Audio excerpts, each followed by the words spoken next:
오늘 오후에 나오신 여러분들 주님의 이름으로 축복합니다. 우리 지난 시간에는 귀신 들린 사람이 나음을 얻게 되는 말씀을 살펴봤습니다. 이 악한 귀신이 사람에게 들어오면 몇 단계를 거친다고 그랬습니다. 물론 우리가 단계적으로 꼭 구분할 수는 없지만 논리적으로 설명하자면 그렇다는 얘기입니다. 첫째는 마귀가 사람에게 붙는 단계입니다. 이 단계는 물질이나 쾌락이나 악한 일에 자꾸 집착을 하게 되면 여기에 틈을 타서 마귀가 달라붙습니다. 두 번째는 억압하는 단계입니다. 이 억압하는 단계는 집착을 하게 되면 마치 중독과 같은 현상이 일어나요. 여기는 마귀의 포로가 돼가지고 방탕한 생활을 하고 그 때문에 자신의 정상적인 생활이 어려워집니다. 세 번째는 우울의 단계라고 그랬습니다. 이 때문에 점점 우울해지고 낙심하고 기쁨이 사라지고 뭘 해도 좋은 일이 없습니다. 그리고 마지막에는 점령의 단계가 되면 온 영혼과 삶이 완전히 깡그리 망쳐지게 됩니다. 이 군대 귀신 들린 사람은 바로 이 네 번째 단계, 점령받은 단계에 정상적인 생활을 하지 못하고 공동묘지에서 벌거벗은 채로 지내게 됩니다. 그러나 예수님께서 그를 만나셔가지고 오랫동안 귀신 들려서 고통받던 이 사람에게 정신이 온전하고 회복되게 하여 주시고 악한 귀신을 쫓아내셔서 그의 모든 삶의 정상으로 회복되게 하십니다. 그러니까 이 귀신 들렸던 사람이 얼마나 예수님이 감사한지 가장 예수님 곁을 떠나고 싶지 않아요. 예수님과 영원토록 함께하고 싶어요. 베드로, 요한, 야고보가 마치 변화산에 올라가서 엘리야와 모세와 대화하는 예수님을 보고선 거기서 마치 초막셋을 짓고 영원히 주님을 떠나고 싶지 않는 그런 마음을 고백했던 것과 거의 일치합니다. 특별히 이 귀신 들렸던 사람은 자기의 과거의 이력 때문에 생활이 무너지고 부정하고 싶은 과거의 그 문제로 이제는 예수님과 함께 새 출발하기 위해서 집으로 돌아가기보다 예수님과 함께 하기를 원하는 거였습니다. 근데 예수님이 뭐라고 합니까? 집으로 돌아가라는 거예요. 집으로. 이걸 보면 신앙생활은 도망가는 게 아니에요. 본래 자리로 돌아가는 겁니다. 여러분이 은혜 받고 또 믿음으로 성장하게 되면 어디로 홀월 날개를 달고 떠나는 게 아닙니다. 딴 세상, 이 땅에 있는 괴로움을 다 몰려오고 그러려면 저 천국 빨리 돌아가셔야지. 그러면 다 잊고 이 세상에 괴로움도 없고 눈물도 없고 고통 없는 곳으로 가시지. 근데 신앙이라는 건 그게 아니죠. 도망가는 게 아니고 겪어내고 이겨내고 아무리 지독한 과거가 있어도 이걸 맞서 싸워 승리하는 것이 신앙생활에 우리에게 가르치신 예수님의 가르치심입니다. 그래서 여러분 은혜 받으면 옛날에는 그잖아요. 기도원에 전부 짐 싸들고 보따리 싸들고 올라가고 말이지. 부흥 강사님 와서서 은혜 끼치면 강사님 제가 따라가겠습니다. 저도 같이 갈래요. 저도 같이 갈래요. 누가 그랬겠어? 제가 그랬어요 옛날에. 진짜 뭐 아무것도 모르게 얼마나 좋아. 막 맨날 은혜 받고 맨날 간증하고 세상에 천국이 없어. 아주 구질구질한 집구석보다 그냥 강사님 따라가는 게 나은 것 같아요. 근데 신앙생활은 그게 아니죠. 예수님 말씀처럼 돌아오는 거예요.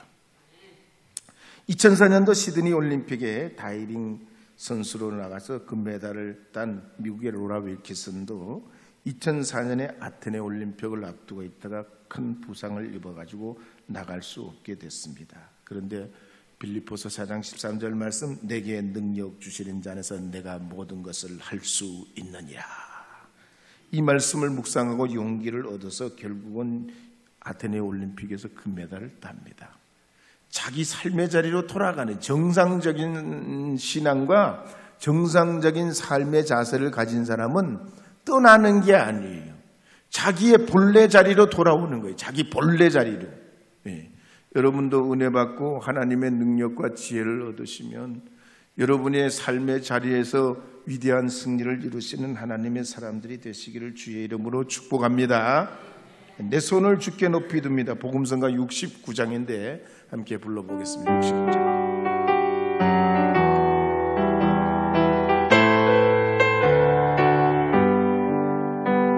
내 손을 주께 높이 듭니다. 내 찬양 받으실 주님, 내 마음을 주께 활짝 엽니다.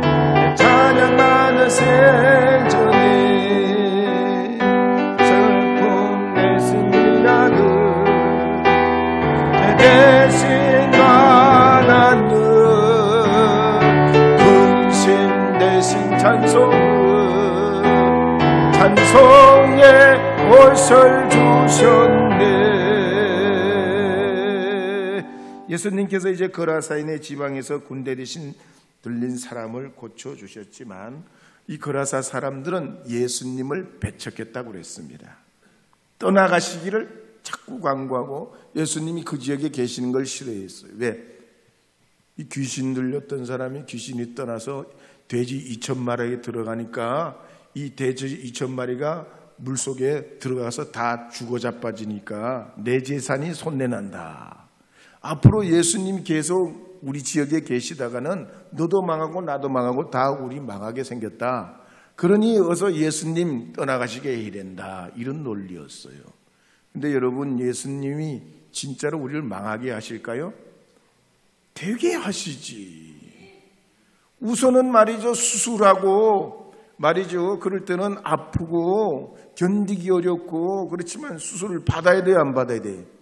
받을 사람은 받아야 돼요. 그걸 냅두고 그냥 시간이 지나면 지날수록 더 중한 병으로 이제 발전하게 되면 나중에 수술을 해서도 안 된다는 얘기지요. 우리 영적인 삶도 그렇고 예수님 때문에 우리 삶의 변화가 확 일어날 때 그때 더 주님께 가까이 하고 주님을 모셔드릴 때 복이 되는 것입니다. 근데 이 가버나움, 참 거라사 사람들은 그렇지를 않았는데요. 반대로 가버나움 사람들은 이 거라사 사람들과 달리 행동을 합니다. 예수님 오시기를 고대하고 환영하고 전적으로 기뻐합니다. 그럴 때 죽은 야이로의 딸이 살아나고 12의 혈루증하는 여인도 나음을 얻는 기적이 나타납니다. 예수님 계신 곳엔 항상 기적이 나타나는 거예요. 예수님 환영한 곳엔 이와 같은 변화와 역사가 일어나게 됐어요. 그래서 누가복음 8장 40절 41절에 보면 이렇게 분명히 기록하고 있어요. 함께 읽어보겠습니다. 예수께서 돌아오심에 무리가 환영하니 이는 다 기다렸음이로라. 이에 회당장인 야이로라 하는 사람이 와서 예수의 발 아래에 엎드려 자기 집에 오시기를 간구하니. 예수님의 복음이 닿는 것이 오늘날도 그렇습니다. 예수님의 복음을 배척하는 지역이 있는가 하면 예수님의 복음을 환영하고 간절히 기다리는 지역들이 있어요. 성지순례를 저희가 지난번에 갔을 때 그리스와 터키도 똑같아요. 지역적으로 여기나 거기나 똑같아. 똑같아. 차이가 없어. 기후도 사람 살아가는 것도 똑같아. 그런데 한쪽에서는 복음을 환영하고 받아들였는가 하면 한쪽은 복음을 배타적으로 싫어하고 예수 믿는 사람들 감옥에 가두고 성경을 불태우고 견딜 수 없게 했어요. 이랬던 말이죠. 땅은 처음엔 모두가 크리스천 지역이고 거기가 복받는 믿음의 지역이지만 다 자기가 살기 위해서 예수 버리고 복음 버리고 성경 버리고 믿음 버려버렸어요.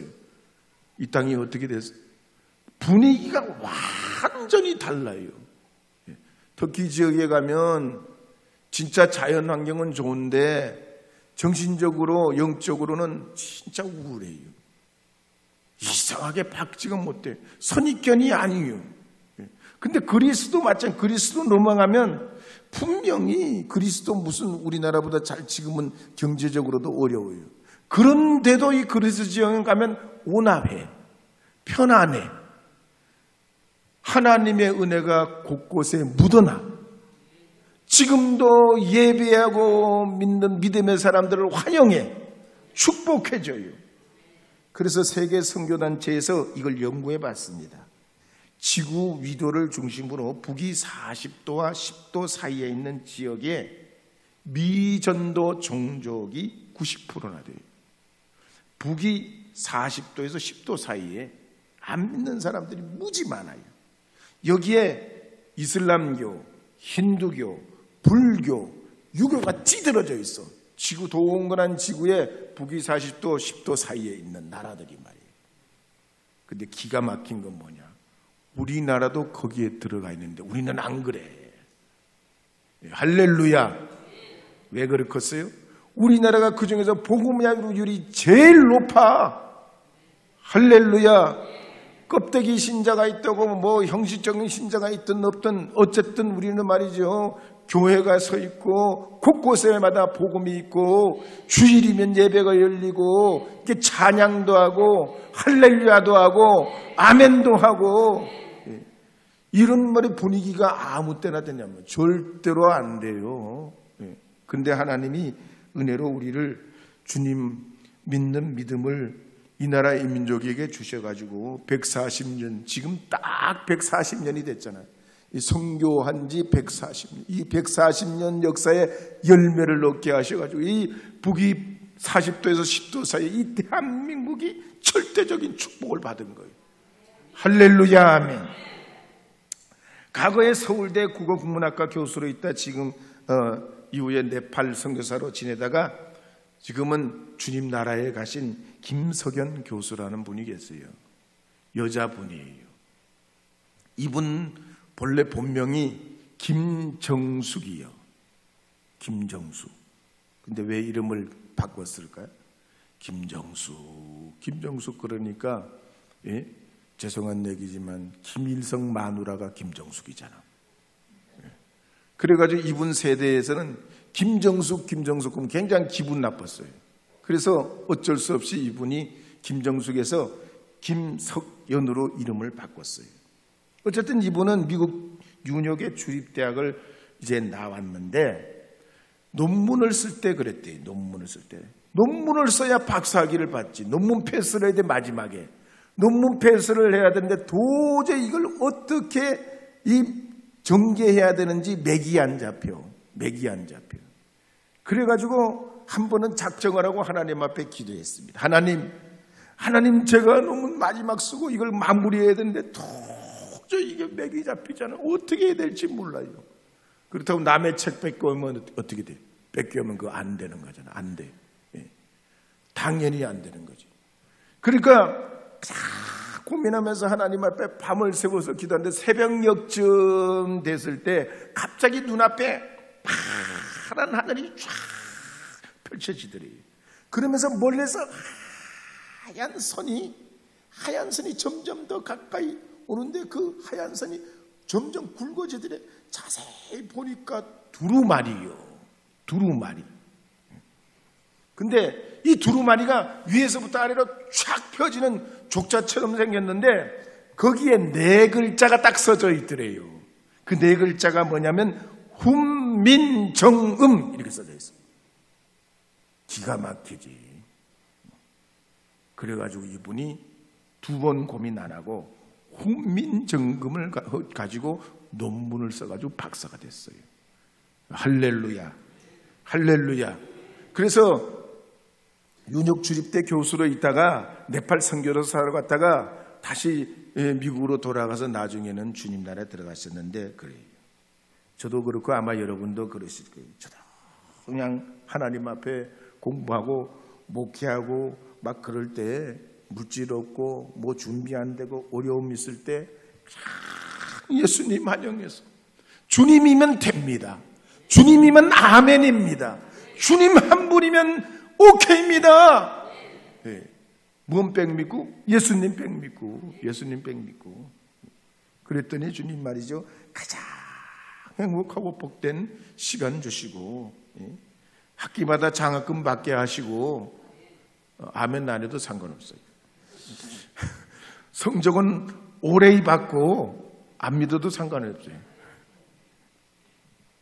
여러분, 우리가 주님을 모셔드리면 이와 같은 행복이 옵니다. 기적이 생깁니다. 능력이 나타납니다. 물론 우리가 노력하는데 갑자기 하늘에서 뚝 떨어진다는 얘기가 아니고 주님 믿고 그 믿음 위에 서서 행하면 흔들리지 않아요. 그 믿음으로 승리하게 되는 줄 믿습니다. 오늘 본문에도 보면 가버나움에서 예수님을 환영했던 무리들 가운데 회당장 야이로도 그랬어요. 이 야이로가 누굽니까? 유대인 예배 처소에서 회당을 관리하는 관리 책임자입니다. 회당을 운영하고 집회를 인도하고 또 나름 유대교에서는 실력 있는 사람이에요. 가버나움에서는 유지입니다. 근데 유대교에서는 당시에 예수님을 어떻게 생각했는가 하니 사이비라는 거예요. 사이비. 예수님은 사이비. 이단시였어요. 그래서 회당 안에 들어가서 예수님이 뭘 복음을 전하려고 하면 못 들어오게 막아요. 근데 이 야이로는 그렇지 않았다면 다른 사람들의 시선과 상관없이 예수님 발 앞에 엎드려가지고 전하면서 주여 내 딸이 죽겠나냐, 예수님 어서 우리 집으로 들어오세요. 예수님을 환영했단 말이에요. 그때 이 야이로의 딸은 12살입니다. 외동딸이었어요. 근데 어느 땐가부터 시름시름 앓더니 그 기운을 회복하지 못하고 사경을 헤매게 됩니다. 이 야이로는 어린 딸을 살리기 위해 가지고 아버지로서 할 수 있는 일을 다 합니다. 그런데 소용이 없어요. 결국 이 아버지 야이로가 거기서 멈추질 않고 하나밖에 없는 딸을 살리기 위해 가지고 사람들이 싫어하는, 사람들이 만나면 눈초리 주는, 어쩌면 왕따 당하게 생긴 예수님을 만나러 나갑니다. 할렐루야. 그리고 갈릴리 바다에 그냥 건너가신 예수님이 오시기를 간절히 기다려요. 근데 기다리면 원래 그래. 기다리면 더 지루해. 기다리면 더 지루해. 근데 아무리 기다려도 예수님은 오시질 않아. 그냥 마음이 그냥 불타고 속이 그냥 안타까워지는데 드디어 예수님 오신 거야. 할렐루야. 그러니까 예수님 앞에 달려나가서 엎드려서 무릎 꿇고 예수님 어서 우리 집에 와주시기를 원하는데 제 딸이 죽게 생겼나이다. 그러니까 예수님 두 말씀도 안 하시고 야이로의 집으로 가신 거예요. 자, 그래서 42절에 보면 이렇게 기록합니다. 함께 읽어보겠습니다. 이는 자기에게 12살 된 외딸이 있어 죽어가미르라. 예수께서 가실 때 무리가 밀려 들더라.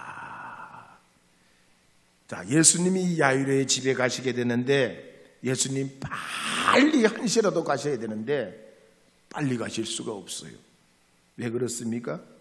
무리들이 몰려들어서 트래픽이 생기는 거예요. 가시기가 빨리 가셔야 되는데 길이 막혀서 어려워. 뿐만 아니라 43절 이하에 보면 12의 혈루증 앓은 여인이 이 예수님께 말이 자기 병을 고쳐보겠다고 예수님 옷자락을 만지고 시간을 자꾸 점점 끌고 있네. 글쎄 끌고 있어. 그러니 야이로의 심정이 얼마나 속이 타고 마음이 급해져가지고 그랬어. 근데 말이죠, 더 기가 막힌 그때 누군가 헐레벌떡 뛰어와가지고 눈물을 흘리면서 야이로에게 이렇게 말하는 거예요. 당신의 딸이 죽었습니다. 이제 예수님을 더 괴롭게 하실 필요 없어요. 이제 예수님 안 모시고 와도 됩니다. 그러는 거예요. 이야, 이 모든 수고가 헛사잖아. 그렇게 예수님 기다리고 예수님 모셔가려고 참 강구하고 예수님 이제 막 모시고 함께 가는 도중인데 무리도 뚫고 그 12의 혈루증하는 여인도 지나가지고 이제 가려고 하는 참인데 오시지 말라는 거야. 딸이 죽었다는 거야. 여러분, 이렇게 되면 여러분은 어떻게 하시겠어요? 끝장난 거예요. 근데 50절, 51절에 보면 이렇게 기록하고 있는 말씀이 있습니다. 함께 읽어보겠습니다. 예수께서 들으시고 이르시되 두려워하지 말고 믿기만 하라. 그리하면 딸이 구원을 얻으리라 하시고 그 집에 이르러 베드로와 요한과 야고보와 아이의 부모 외에는 함께 들어가기를 허락하지 아니하시니라. 할렐루야. 두려움을 이겨야 된다는 거예요. 제가 말씀드렸죠. 심리학자들이 파악한 인간 안에 있는 두려움이 75가지요. 몇 가지? 시험에 안 나와요. 상관없어요. 몰라도. 하여튼 무지 많다는 거야. 수시로 이 두려움이 우리 마음을 앗아가고 우리 마음을 지배하려고 해요. 그럴 때 어떻게 돼? 예수님을 믿기만 하려는 거예요. 여러분 어떠세요? 나는 오늘 이러다가 혹시 치매나 안 걸릴까? 왜 요즘 정신이 이렇게 없어? 핸드폰 열어뒀는데 생각이 죽어도 안 나네. 저도 가끔씩 우리가 비타민 있는데 아침에 아무 생각 없이 밥 먹다가 비타민 하나를 먹었거든요. 근데 밥 먹고 나니까 내가 비타민을 먹었는지 안 먹었는지 또 먹어야 되는지 말아야 되는지. 물론 비타민 하나 더 먹는다고 죽는 건 아닌데 이거 먹어야 돼 막아야 돼. 여러분 그러실 때가 있어요. 그렇지만 우리가 말이죠, 그러면서 우리 생활에 때로는 내 통장에 잔고가 바닥이 나고 말이지, 아니면 말이죠 건강검진 받았는데 무슨 이런 문제가 있을 수도, 그럴 때 가슴이 쿵하고 내려앉고 말이죠. 예? 또 생각지도 않는 이런저런 일들을 여러분 자녀들이나 가정의 일을 만날 때 이야 어떻게 해야 되겠냐. 오늘 이 성경 말씀에 보면 두려워하지 말고 믿기만 하라는 거예요. 할렐루야. 왜 그렇습니까? 예수님은 우리의 구주 되시기 때문에, 죽든지 살든지 우리를 건져주시는 구원의 주님이시기 때문인 줄 믿으시기 바랍니다. 그래서 우리가 함께 옆에 분에게 인사하도록 하겠습니다. 제가 기도해 드리겠습니다. 제가 믿음의 동력자 되겠습니다. 왜 그래요? 나도 믿는다고 믿지만, 내가 목사요, 장로요, 권사요, 집사지만 나도 믿는다고 믿다가 보면은 내 마음도 흔들릴 때가 있어. 그러면 어떻게 해야 돼? 내가 기도해 드리겠습니다. 제가 동력자가 돼 드리겠습니다. 한 번 더 손을 잡고 인사해요. 제가 기도해 드리겠습니다. 제가 동력자가 되겠습니다. 예, 할렐루야. 오늘 손잡은 분 위해서 반드시 기도하시기 바랍니다. 안 할 사람 나와서 노래 불러요. 아무도 안 계시잖아. 다 약속하셨어요? 꼭 손잡으신 분 위해서 꼭 기도해 주시기 바랍니다. 왜? 우리는 붙들어주는 사람이 있어야 돼. 우리는 연약하긴 게 누군가 나를 붙들어주는 사람이 있어야 돼. 그런 우리 믿음의 형제들이 있기 때문에 교회를 이루는 거지, 괜히 교회를 우리가 이루는 게 아니에요. 그러니까 여러분들께서도 때로는 내가 약해지더라도, 때로는 우리가 믿음이 없더라도 주님께서 우리와 함께 하심을 믿고 믿음으로 나아가게 될 때 여러분의 삶에 주신 하나님의 크고 놀라운 은혜가 함께하는 줄 믿으시기 바랍니다.